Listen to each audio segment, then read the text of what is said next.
நீங்க மட்டும் மாலைய மாத்துனீங்க, நடக்கிறதே வேற. மாத்துங்க மாத்துங்க.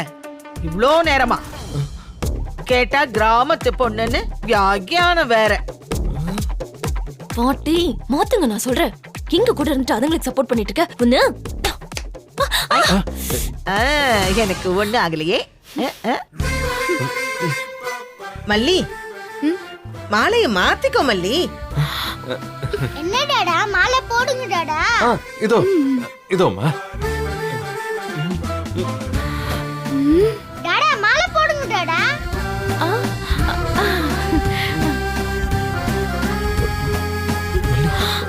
வெண்பாக்காக புரிஞ்சுக்கோ மல்லி.